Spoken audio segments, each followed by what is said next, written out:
Welcome to one of my games, and I'm going to play this in 2 times speed. I hope that works for everyone. Let me know in the comments if 2 times speed is too fast, but this is a little bit of a longer game.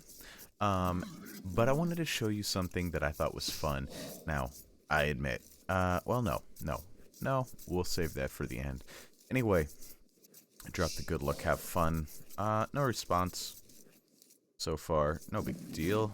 Just trying to, I was having kind of a rough gameplay stretch, so trying to get back on the good vibes, you know what I'm saying.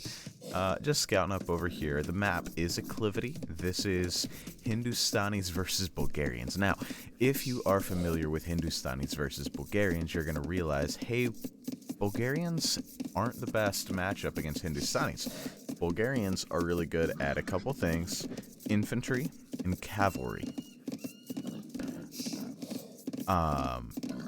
Hindustanis are the best civ against, second best civ against cavalry.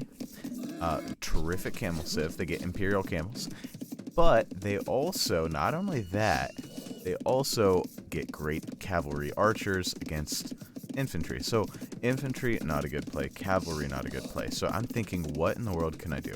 Now, I realize this map is fairly wallable, so that's what I'm going to work on. And the game plan that I set before me in my mind was a little unique, and we'll get to experience it together. Well, the title probably gives it away, so what I went for is a little bit of a boom into siege play. That was kind of the idea. And you can see the elos. I'm having a rough stretch. I was 1,300 about a month ago, and it's been on a free fall all the way down to 1150. So I would say it's likely that I'm the better player, but you never know. Just because I feel like my elo is a little bit deflated, but that elo is a reflection of the games that I've been winning and losing and the opponents I've been losing to. So I'm going for, of course, barracks play with the Bulgarians. You want to go for barracks play because you get the free man-at-arms upgrades. You always want to go for man-at-arms. It's just Bulgarians, you go man-at-arms. Hindustanis over here, he's going for a much faster feudal and going to be going into scouts. It's a scout timing. It's a 17, it's an 18 pop-up, and you can see, boom, quick scout timing, but already walling up. His scouts out here, not really going to be an issue at all. I saw he was in the feudal, so I kept these guys at home, waiting for the third one. Kept them at home for now because I was worried about this, and I think he overestimated his abilities here to get scouts out. The scouts are coming out pretty slowly. The first one, okay, now they're coming out pretty well, but I've got men-at-arms, and I've got walls coming down pretty quickly here. Now, he should have just gone ahead and ran forward with those scouts. The fact that he came home, this is a big mistake. If you're going scouts and the other player's going man-at-arms against you, you got to put the damage in on your opponent. See, I don't think I did anything with this man-at-arms rush. No, I just decided to spend his wood. This is a mistake by me. So go over, take out berries. You've got men-at-arms. They're not doing anything about it. I denied his gold. Okay, now go. Take him off of berries, force him into... See, he's going scouts, too. If your opponent's going scouts, you really want to take your opponent off of berries. Closes in on me, and I fight back, but, you know, no avail. But really perfect situation. I'm very happy with the situation. He went scouts, and I very much ready for that. I've got spearmen out in defense, and I'm just going to play super duper defensive and get myself up to Castle Age. That's the game plan. Get the walls down, and also I start making spearmen on the outside. I realized I was going to get the walls down, so I made my spearmen outside to chase down his scouts. Now, here's also where he needs to be going. I lost my scout somewhere here. Alright, but massive hits from my spearmen. He should be switching immediately into an archer follow-up or eco follow-up, and I think it's going to be an eco follow-up. He's already got 16 farms down. I have 14 down, so not too bad, but we're looking at going into scorpions. That's just kind of my thought is it's got to be pikes, and it's got to be siege if he goes depending on what he goes, we'll see. I was thinking just full pikemen and straight into mangonels maybe, or monks. But we'll see what he does. And he is looking to be headed up to the castle age more quickly than me. However, using the market, getting myself up there as well. Maybe. Okay, get myself up there as well. And you can see both of us pretty sloppy players. Over a minute of idle TC time as we're heading up to the castle age. Pretty bad. He's going to get there about a minute before me, and that gives him quite a bit of time, and you can see he's switching into cavalry archers. Now, I do not have vision on this at all. I don't know what he's switching into. You can see I have no idea what he's switching into. It's not something I'm aware of. But, I added another barracks. He hasn't seen that, so I'm going to be going into pikemen, and pikemen, not a good answer against cav archers, but I'm going straight into pikemen. Expected a camel opening from him because I expected him to expect me to go into something else. You can see the KD 4-3, eco KD 0-0. It's a pretty defensive game for the most part. Here, he's 4 villagers ahead of me, but I have wheelbarrow and he does not. Now, you want to get wheelbarrow. I think the number is around 12 farms if I remember right. See the cavalry archers. I send a spearman forward to find out what he's up to, and immediately dropping a siege workshop. And this is where my game plan is formed. Siege workshop and town center. Town center. It's going to be town centers, and it's going to be siege.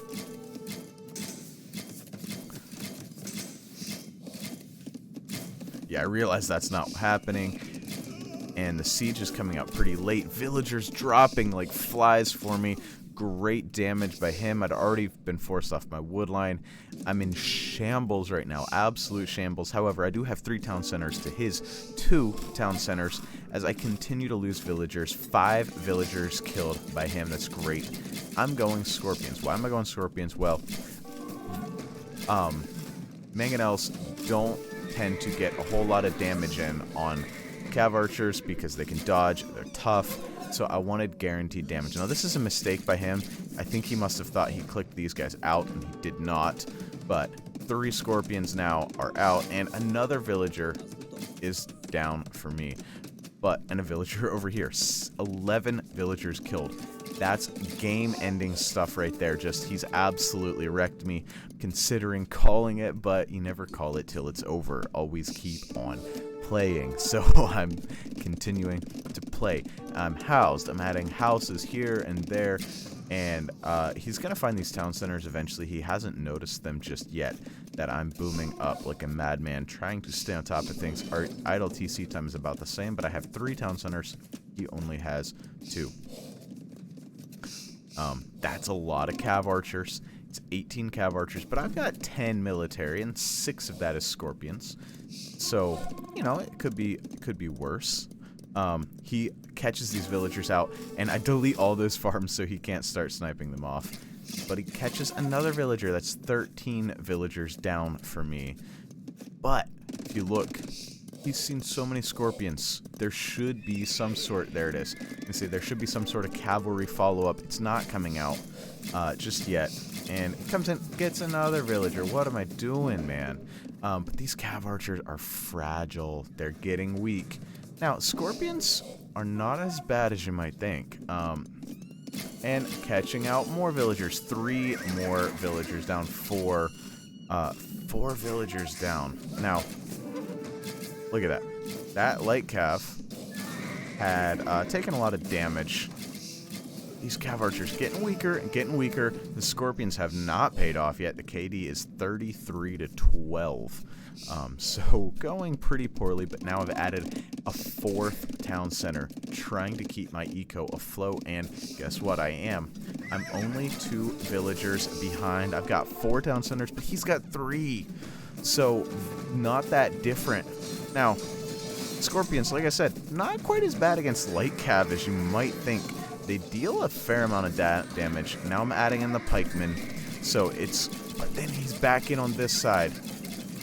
And scorpions, not the best in 1v1 scenarios. Get some big damage shots in there, though. And now I've got pikemen. 20 villagers down for me. Just these constant raids are a problem. And having a lot of trouble here with this game. And if you look at the mini-map, you notice something happening. He is coming forward to drop a castle on my external eco. This is massive. I only have 300 wood. He shows up here, and I'm in absolute trouble. Delete the farms, delete the farms. Got 350 stone, and I drop a crep post. I don't think I can deny this. I really thought this was just over for me, but I decided to get it up, and he made a mistake. He sent the cav archers away, and he only came with 5 villagers. If you're going to drop this forward of a castle, this much on someone's face, bring more villagers. Now, the next thing I did, alright, I see this. I headed forward to attack him, but I also immediately started walling this up. I realized he's going to come back, and here come the villagers. 8 more villagers. If I hadn't immediately walled this up, look at this. This castle would be up. Now, I can't wall up this side. I realize that. I'm using my villagers to fight it off, trying to keep this castle from going up. It's at so close, just a few HP away. Now, back to the fight, and we're going to actually back up and watch this fight because I didn't get to see this fight either. I don't know how this all went. How good are my units? And massive fight incoming here. He's got his cav archers. Let's back up one more time. I want to see this fight. Alright. I want to see this fight in slow-mo. You can see he's got more HP on this fight. But he leaves his cav archers under fire of the scorpions. He's watching the castle as well. He looks forward and realizes he's lost his whole army, and it's at this moment that I'm pretty happy. Now I realize, hey, this is pretty massive. Go back to 2 times speed, and I've got this, and it's at 95%. I'm not messing around. I'm making conics to try to get this. I've got villagers there in the way, making sure that can't get up, and I'm dropping a crepos forward. 106 villagers to 14. One bad fight by him. All the villagers killed. 30 villagers killed, and now the spam begins. I want more. More and more and more pikemen.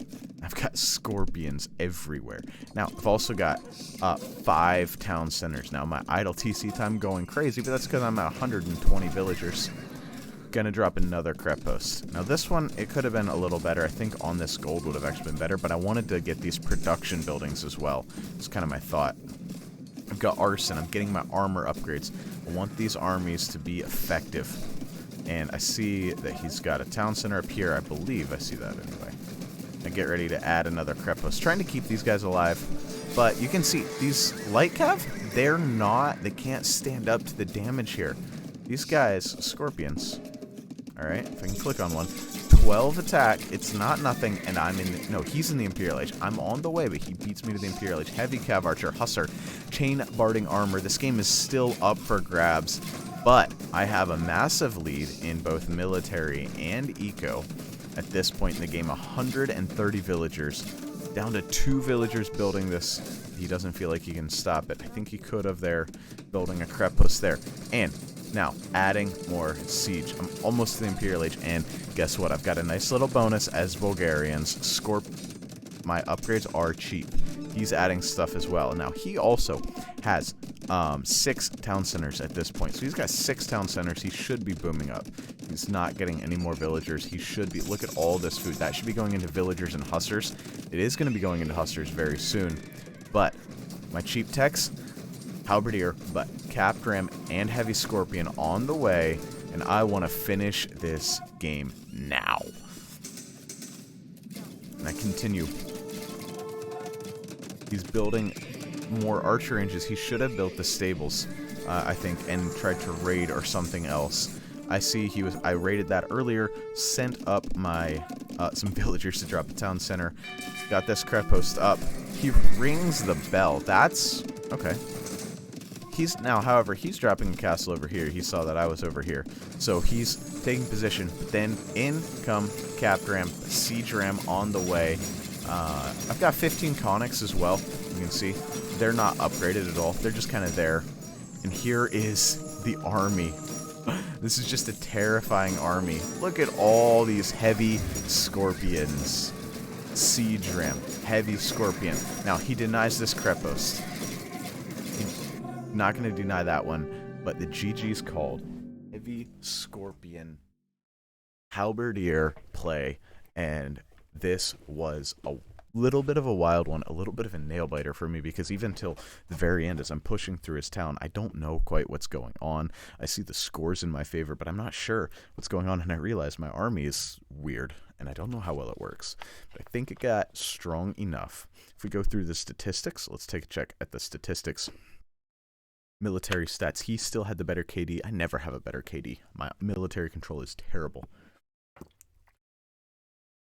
Pretty bad.